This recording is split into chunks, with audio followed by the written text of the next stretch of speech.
Part L बराबर 1 के लिए देख लो क्या, क्योंकि एक पावर है, ऐसे ही यहाँ पे एक पावर है तो इस एक पावर के लिए इसका एक मान है।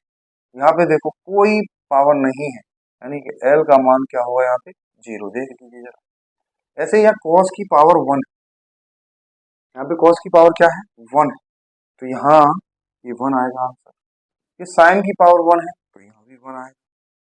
ये स्क्वायर लगा हुआ देखो तो ये 2 है, और ये डी जेड स्क्वायर के लिए, क्योंकि दोनों कॉस का मान है एक। तो कभी भी किसी भी तरंग फलन साई में 3 हिस्से होते हैं, और उस साई के एक हिस्से के बारे में हम लास्ट क्लास में डिस्कस कर चुके हैं कि साई के 3 हिस्सों के बारे में से एक हिस्से आर के बारे में डिस्कस कर चुके हैं। इसे हम रेडियल पार्ट कहते हैं। साई के 3 हिस्सों में से इस पार्ट को हम रेडियल पार्ट कहते हैं, और इस रेडियल पार्ट को लिखने के लिए हमने बताया था कि एक नॉर्मलाइजेशन कांस्टेंट लिया जाता है, दूसरा पॉलिनोमियल लिया जाता है, और आर की पावर एल लिखा जाता है, और ई की power minus K Z R by N A naught लिखा जाता है। तो इस तरीके से हमने इस रेडियल पार्ट को लिखना आपको बताया है।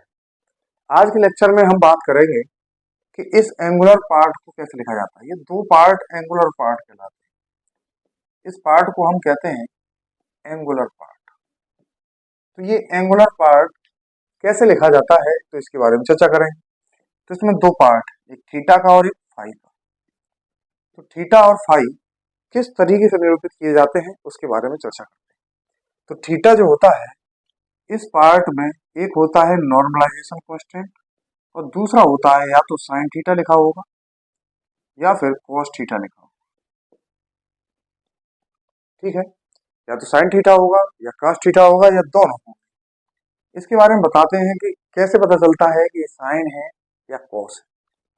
तो जरा हम साई के लिखने के बारे में बात कर रहे हैं, और इसके रेडियल पार्ट को हम लिख चुके हैं कि एक नॉर्मलाइजेशन कांस्टेंट, एक पॉलिनोमियल, और एक आर की पावर एल और ई की power minus K Z R by N A not.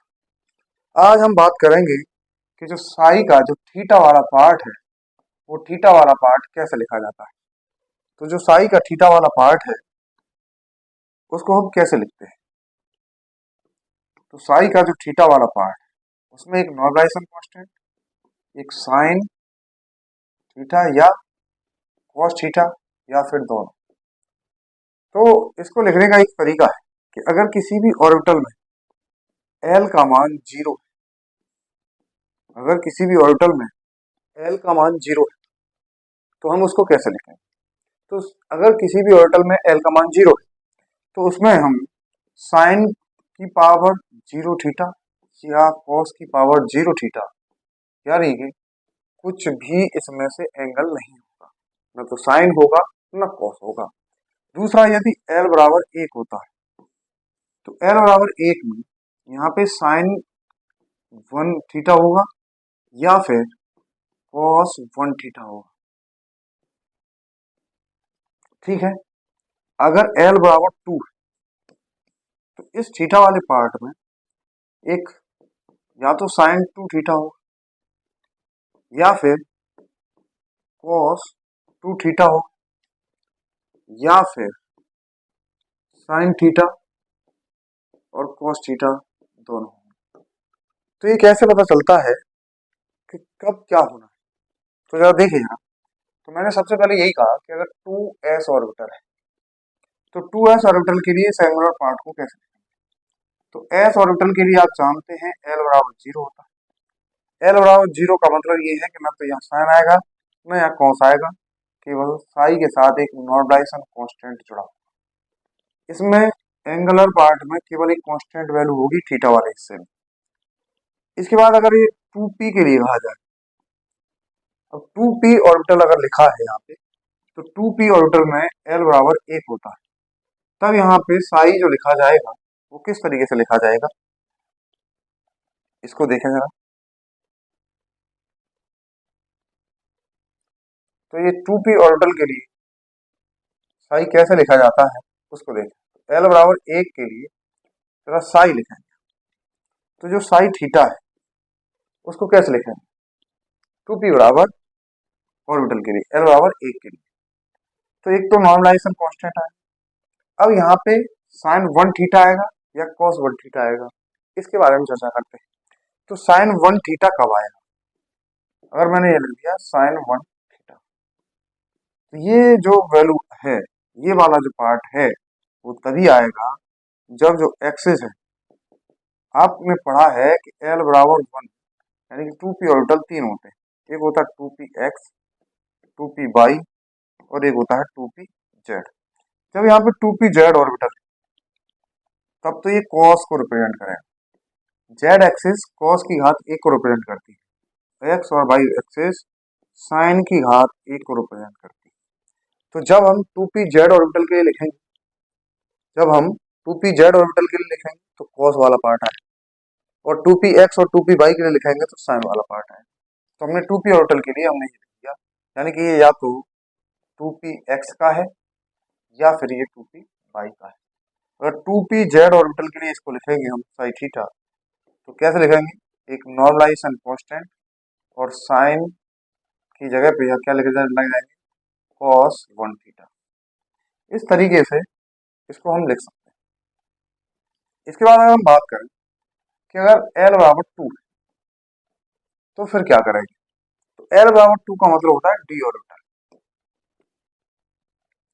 हाँ, तो अगर हम d ऑर्बिटल के लिए लिखते हैं इसी कहानी को, तो d ऑर्बिटल के लिए हमने कहा है कि d के पास x y ऑर्बिटल है, d y z, d z x है, d x square y square और d z स्क्वायर। तो यहाँ साइन की दो पावर आएंगी। हमने बताया ये साइन स्क्वायर थीटा आएगा, कॉस स्क्वायर थीटा आएगा या साइन थीटा कॉस थीटा आएगा।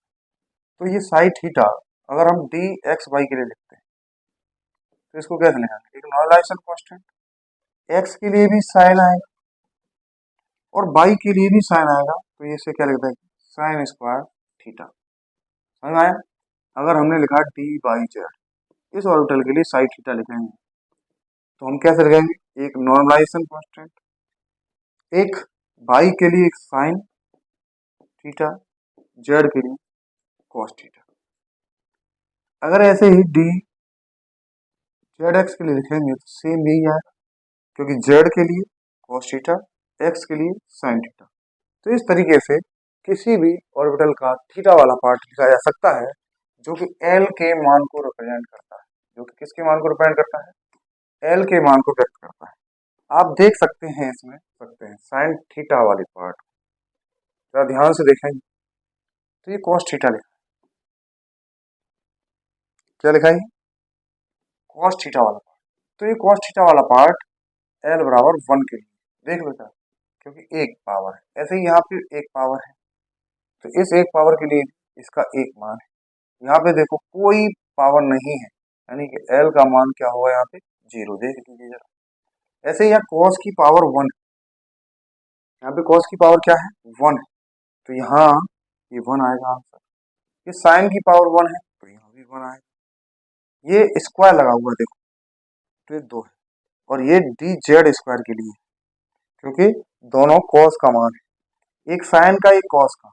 इसका मतलब या तो साइन एक्स जेड होगा या जेड एक्स होगा, तो इसमें भी दो मान है, या तो ये डी जेड एक्स होगा या डी बाई जेड होगा।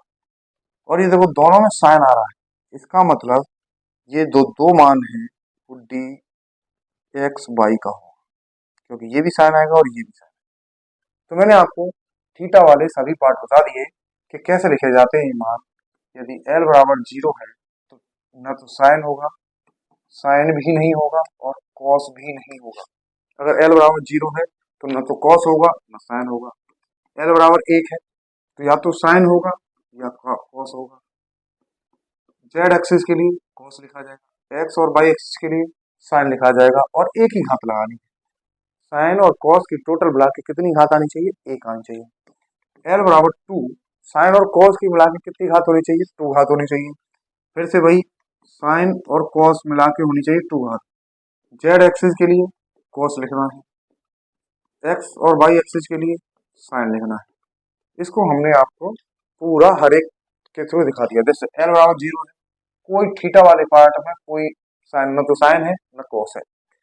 यहाँ भी 0 है तो यहाँ भी कॉस कोई भी नहीं, केवल एक नॉर्मलाइजेशन कांस्टेंट है। यहाँ एल बराबर 1 है, तो यहाँ ये कॉस की घात 1 है, लेकिन ये किस ऑर्बिटल के लिए होगा? जेड के लिए, पी जेड के लिए। तो यहाँ साइन है, तो या तो ये पी एक्स के लिए होगा या ये पी वाई के लिए होगा। ठीक उसी तरीके से यहाँ पे भी कोई मान नहीं है, तो एल बराबर 0। यहाँ कॉस का एक मान है, तो फिर से एल बराबर 1, ये भी जेड ऑर्बिटल के लिए, पी जेड के लिए। ये साइन थीटा है, तो ये या तो पी एक्स के लिए है या पी वाई के लिए है। इसमें देखो दोनों मान है, तो स्क्वायर लग रहा है, तो ये डी जेड स्क्वायर के लिए। तो इस तरीके से हमने आपको थीटा वाला पार्ट लिखना सिखाया।